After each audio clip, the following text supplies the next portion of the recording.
संपूर्ण व्याकरण सरावामध्ये आपल्या सर्वांचं स्वागत आहे. प्रश्न 7वा पहा. पुढीलपैकी विरुद्धार्थी शब्दांची जोडी असलेला पर्याय निवडा. तर या ठिकाणी योग्य विरुद्धार्थी शब्दांची जोडी ओळखायची आहे. तर पहिला प्रश्न आहे पहा. सुविध, अज्ञानी, सुयोग, वियोग, हताश, शांत, स्नेह, आपुलकी.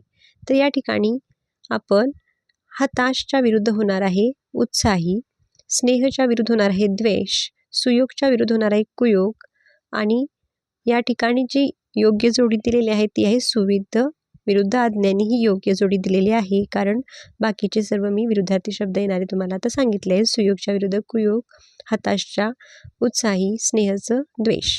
त्यामुळे आपलं उत्तर आहे पर्याय क्रमांक 1. तर विद्यार्थी मित्रांनो, जर तुम्हाला उत्तरे येत असतील तर तुम्ही कमेंट बॉक्समध्ये उत्तर नोंदवायला काही हरकत नाही. त्यामुळे तुमचा सरावही होऊन जाईल. नेक्स्ट आहे. पुढीलपैकी किती शुद्ध शब्द आहेत? पुढीलपैकी किती शुद्ध शब्द आहेत असा प्रश्न विचारलेला आहे. आणि शब्द आहेत पहा. आयोजित, अनुदान, झुंजूमुंजू, गिराईक, मिश्किल, लघुत्तम. तर या ठिकाणी अशुद्ध शब्द विचारलेले आहेत. तरी या आयोजितला जला पहिली विलांटी हवी होती. अनुदानमध्ये नला पहिला उकार हवा होता. नंतर झुंजूमुंजू हा योग्य आहे. गिराईकमध्ये ईला रफार हवा होता, म्हणजे इथं दीर्घ ई पाहिजे. मिस्किलमध्ये इथं शामवृक्ष पाहिजे आणि लघुत्तममध्ये त हे तला त पाहिजे. त्यामुळे जोडीचे चुकलेले पहा 1, 2, 3, 4 आणि 5 पर्याय क्रमांक 3. झुंजूमुंजू हा योग्य आहे.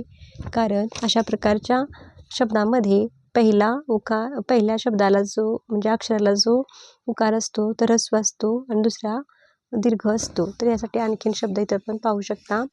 या ठिकाणी जे आहेत पहा. हळूहळू, लुटू लुटू, मुळू मुळू, दुडू दुडू हे शब्द अशाच प्रकारे नेहमी पहा लिहिले जातात. तर याच्यातील दुसरे व चौथे अक्षर नेहमी दीर्घ असते. त्यामुळे झुंजूमुंजू सुद्धा इथं शुद्ध शब्द आहे आणि आपल्याला विचारलेले आहेत अशुद्ध, म्हणून आपलं उत्तर येणार आहे पर्याय क्रमांक पहा 3. कोणकोणते? आयोजित, अनुदान, गिराईक, मिस्किल आणि लघुत्तम हे 5 अशुद्ध शब्द आहेत. नंतर पहा. अहन्मन्य मनुष्य या अर्थाचा योग्य अलंकारिक शब्द ओळखा. आणि अहन्मन्य म्हणजे कोण? तर पर्याय क्रमांक 1 ह्याचे योग्य उत्तर आहे विश्वामित्र. विश्वामित्र. पुढे अहन्मन्य मनुष्य म्हणजे आपल्यासारखा दुसरा कोणीच नाही असा मानणारा, असा त्याचा थोडक्यात अर्थ होतो. वारा अडवण्यासाठी नौकेवरती बांधलेले कापड म्हणजे टिमटिम होय. याचं उत्तर आहे पर्याय क्रमांक 4 सीड. दुसऱ्याचे नुकसान करण्यासाठी प्रथम स्वतःचे नुकसान करून घेणे या अर्थाची कोणती म्हण खाली दिलेली आहे असं विचारलेलं आहे पहा. तर या ठिकाणी वाचून घ्या. आधीच मरकट त्यात मध्य प्याला, कावळ्याच्या शापाने गाय मरत नाही, आपले नाक कापून दुसऱ्यास अपशकून. तर या ठिकाणी पर्याय क्रमांक 3 योग्य आहे. आपले नाक कापून दुसऱ्यास अपशकून. नेक्स्ट पहा. पुढीलपैकी कोणत्या वाक्यात वारसा देणे हा वाक्यप्रचार वापरता येईल? प्राचीन भारतीय संस्कृतीने आपल्याला शांतीचा वारसा दिला.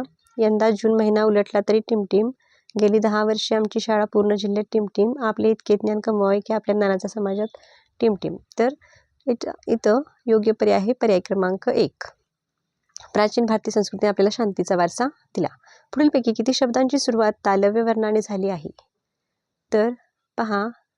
शब्द वाचून घ्या. चपळ, चक्र, चटई, चावट, जरायुज, जोगवा, झावळी. या ठिकाणी तुम्हाला कळलं असेल की चपळ म्हणताना यचा भास होत आहे पहा. काय होत आहे? चपळ म्हणताना चला य जोडून आपण म्हणतो चपळ. चक्र, तसं चटई नाही, चटई च म्हणतो आपण. आणि चावट इथं पण चा उच्चार होतो, इथं य जोडून येत नाही. तर ज्यावेळी जरायुजला सुद्धा जला यचा भास होतो. जोगवा मध्ये होत नाही, झावळीमध्ये होत नाही. म्हणजे ज्या ठिकाणी यचा भास होतो, ज्या ठिकाणी तर शब्द उच्चारताना यचा भास होतो सुरुवात होताना, तेव्हा ते असते तालव्य वर्ण. तर ह्याच्यातील तालव्य वर्ण शब्द आहेत चपळ, चक्र, जरायुज, झावळी. नाही होणार, कारण तर चप्पळ, चटई आणि जरायूज हे 3 शब्द जे आहे ते तालव्य वर्ण आहेत. पहा, तर तुम्ही याची नोंद घ्यायची आहे. पहा, चपळ, चक्र, जरायुज. चपळ, चक्र आणि जरायुज याचा भास होतो, त्यांना तालव्य वर्ण असे म्हणतात. आणि दंत तालव्य वर्ण त्याच्यामधील चटई, चावड, जोगवा आणि झावळी तिथे याचा भास होत नाही. त्यामुळे ते बाकीचे आहेत दंत तालव्य आणि हे 3 आहेत तालव्य वर्ण. नेक्स्ट आहे, पुढीलपैकी पररूप संधी असलेला शब्द ओळखा. 2 अचूक पर्याय निवडायचे आहेत. तर नाहीसा, गावी, भेटून, खिडकीत. तर या ठिकाणी पहा, याचे योग्य उत्तर सांगण्यापूर्वी तुम्हाला मी सांगते की पररूप संधी म्हणजे काय. तर पर म्हणजे दुसरा. पर म्हणजे काय? दुसरा. तर ज्याचा काय संधी विग्रह केल्यानंतर जर तो शब्द बनताना काय होतो, पहिल्या पदाचा म्हणजे पहिल्या पदाचा लोप होऊन दुसरे पद तसेच राहते. त्याला काय म्हणायचं? थोडक्यात तुम्ही व्याख्या नोंद करून घ्यायची आहे. तर पहा, लागोपाठ आलेल्या 2 स्वरांचा संधी होताना जेव्हा पहिल्या पदाचा लोप होऊन दुसरा स्वर कायम राहतो तेव्हा त्या ठिकाणी पररूप संधी होते. आणि ही पररूप संधीची उदाहरणे आहेत. हात अधिक ऊन, अ अधिक ऊ बरोबर हातून अचा लोप झाला बघा. घर अधिक ई, अ आणि ई घरी अचा लोप. 1 अधिक 1, अ आणि अधिक अ बरोबर म्हणजे ए बरोबर 1 1. त्यानंतर कर अधिक एन बरोबर करेन. सांग अधिक ऊ बरोबर सांगू. त्याचप्रमाणे 1 1 जो इथं हा शब्द आलेला आहे याप्रमाणे 2 मात्रे येऊन सुद्धा संधी होतो. तर या ठिकाणी पररूप संधी म्हणजे तुम्हाला काय समजलं असेल, तर पररूप संधी म्हणजे लागोपाठ आलेल्या 2 स्वरांचा संधी होताना जेव्हा पहिल्या पदाचा लोप होतो, पहिल्या पदाचा पहा इथं अचा लोप झालेला आहे, दुसरा स्वर कायम राहिलेला आहे, त्याला म्हणायचं पररूप संधी. या प्रकारचे शब्द आपल्याला पर्यायातून शोधायचे आहेत. आणि ते शब्द आहेत पहा, गावी आणि भेटून. गावी आणि भेटून. आता नाहीसा हा कोणता आहे? तर ही पूर्वरूप संधी आहे. आणि पररूप संधी कुठली? गावी आणि भेटून. आता पररूप संधी म्हणजे पण समजून घ्या, म्हणजे पूर्वरूप संधी म्हणजे समजून घ्या. तर लागोपाठ आलेल्या 2 स्वरांचा संधी होताना जेव्हा दुसऱ्या पदाचा लोप होऊन म्हणजे पहिल्या स्वराचा लोप होऊन दुसरा स्वर कायम राहतो तेव्हा पररूप म्हटलं आपण. आणि पूर्वरूप म्हणजे पहिल्या पदाचा लोप होत नाही, आता दुसऱ्या पदाचा लोप होतो आणि पहिला जो स्वर असतो तो कायम राहतो, त्याला म्हणायचं पूर्वरूप संधी. पूर्वरूप संधी त्यामध्ये होणार आहे नाही असा, ह्याच्यामध्ये नाही अधिक असा होणार आणि अचा लोप होऊन नाहीसा म्हणजे पहिला स्वर ई हा कायम राहणार. ही उदाहरणे सुद्धा तुम्ही पूर्वरूप संधीसाठी नोंद करून घेऊ शकता. आणि पररूप संधीची पहा. ओके, नेक्स्ट, यापूर्वी मी आपणाला कधीच पाहिलं नव्हतं. या वाक्यातील अधोरेखित सर्वनामाचा प्रकार ओळखा. अधोरेखित आहे आपणाला आणि आपणाला आहे हे आहे द्वितीय पुरुषवाचक सर्वनाम. तर पहा, बोलणारा जो असतो तो प्रथम पुरुष आणि जो ज्याच्याशी बोलतो तो द्वितीय पुरुष आणि ज्याच्याबद्दल बोलतो तो तृतीय पुरुष. त्यामुळे या ठिकाणी पहा, या ठिकाणी बोलणारा दुसऱ्या व्यक्तीला काय म्हणत आहे की यापूर्वी मी आपल्याला कधीच पाहिलं नव्हतं, म्हणजे ही व्यक्ती दुसऱ्या व्यक्तीशी बोलती आहे, तो आहे द्वितीय पुरुष. म्हणजेच या ठिकाणी द्वितीय पुरुषवाचक सर्वनाम आलेले आहे. तर नेक्स्ट पहा, असतील शीते तर जमतील भूते या वाक्यातील अधोरेखित शब्दाचे लिंग ओळखा. आणि अधोरेखित आहे पहा शीते याला. तर केव्हा आपण लिंग ओळखण्यापूर्वी त्याचे एकवचन करूनच लिंग ओळखावे. आता शीते हा अनेकवचनी शब्द आहे, त्याचा एकवचन होणार आहे शीत आणि त्याला लागणार आहे ते शीत. काय? ते शीत. त्यामुळे ते नपुंसकलिंग होणार आहे, पर्याय क्रमांक 2. नेक्स्ट आहे, पुढीलपैकी निश्चितपणे एकवचनी नाम ओळखा. दास, डास, रास, घास. तर या ठिकाणी पहा पर्याय 1, 2 व 4. दास, डास, घास हे निश्चितपणे एकवचनी असे म्हणता येणार नाही. ते वाक्यात वापरल्यानंतरच कळणार आहे की ते एकवचनी वापरले गेलेत काय अनेकवचनी, कारण त्यांचे एकवचनी व अनेकवचनी रूप समानच येते. आणि पर्याय क्रमांक 3 जो आहे रास, त्याचे काय होणार आहे राशी असे अनेकवचन होते, म्हणून हा निश्चितपणे एकवचनी शब्द आहे, पर्याय क्रमांक 3. सत्यमने त्याच्या लहान बहीण टिमटिमचा अभ्यास घेतला. म्हणजे अधोरेखित शब्दाचे योग्य सामान्य रूप कोणते म्हटलेत? अधोरेखित शब्द आहे बहीण आणि याचं सामान्य रूप आपल्याला ओळखायचं आहे. तर पहा, विभक्ती प्रत्यय लागण्यापूर्वी ह्या बहीणमध्ये बदल होतो. ह्या ह ला होते पहिली विलांटी आणि न ला होते दुसरी विलांटी. म्हणजे ह्याचं रूप येणार आहे बहिणी. काय सामान्य रूप येणार आहे बहीणचं? बहिणी. पर्याय क्रमांक 1. नेक्स्ट पहा, पंढरपूरला वारकरी चालत जातात या वाक्याचा प्रयोग ओळखा. पंढरपूरला वारकरी चालत जातात. तर हा काय आहे? आकर्मक कर्तरी प्रयोग आहे. चालत जाणारे कोण? वारकरी.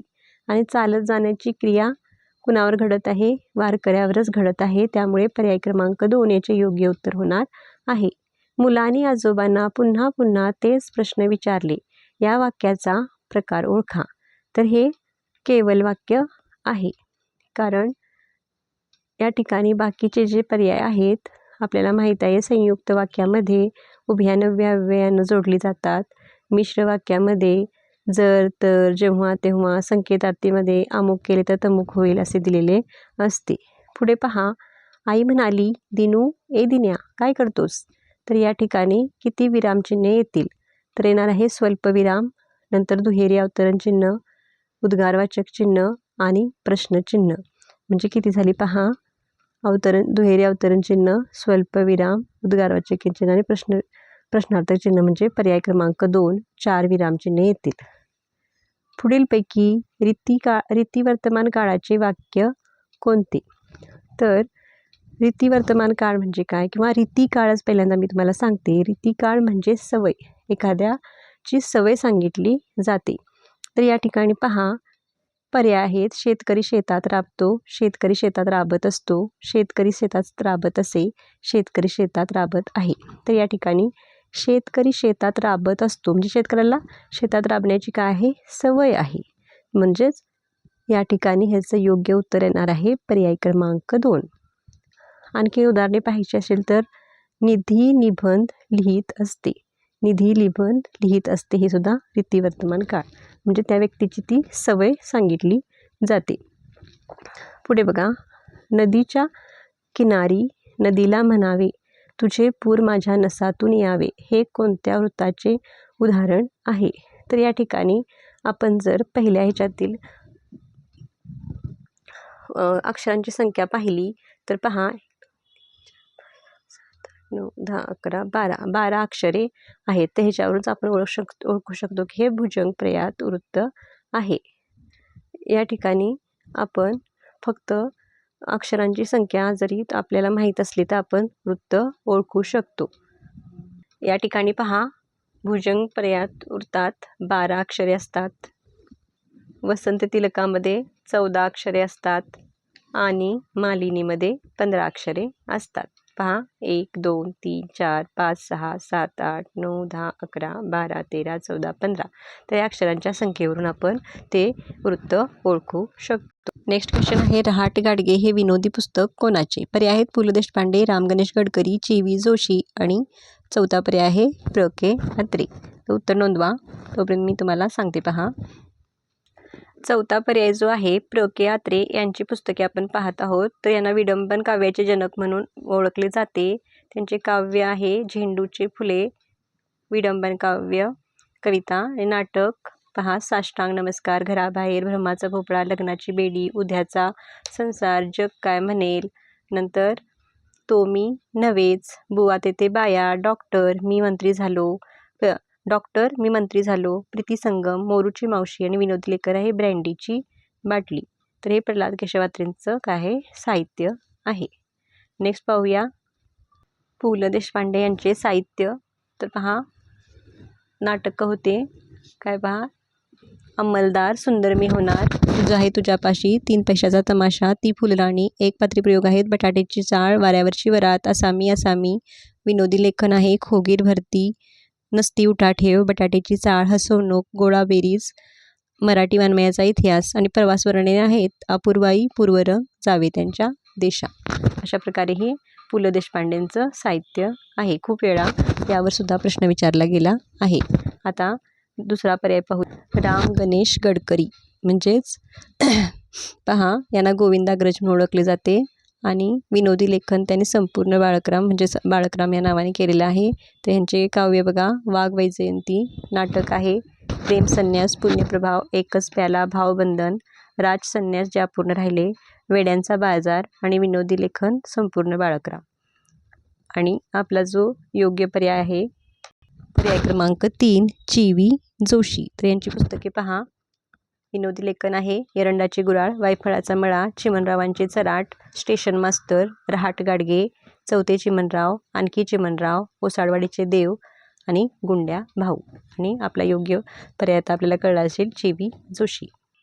काळ या वर्तमानपत्राचे जनक कोण आणि याचे उत्तर तुम्हाला कमेंट करायचं आहे. या प्रश्नाचं उत्तर मी दुसऱ्या म्हणजे नेक्स्ट व्हिडिओच्या स्टार्टिंगला देईन. तोपर्यंत तुम्ही आजचा जो स्कोर तुमचा झाला आहे तो तपासून घ्या. हे जवळजवळ आपण 19 प्रश्न सोडवलेले आहेत. त्यापैकी तुमचा स्कोर किती आला नक्की कमेंटद्वारे कळवा. व्हिडिओ आवडला लाईक करा, तुमच्या मित्रमैत्रिणींना शेअर करा आणि चॅनलला जर नवीन असाल तर नक्की सबस्क्राईब करून ठेवा.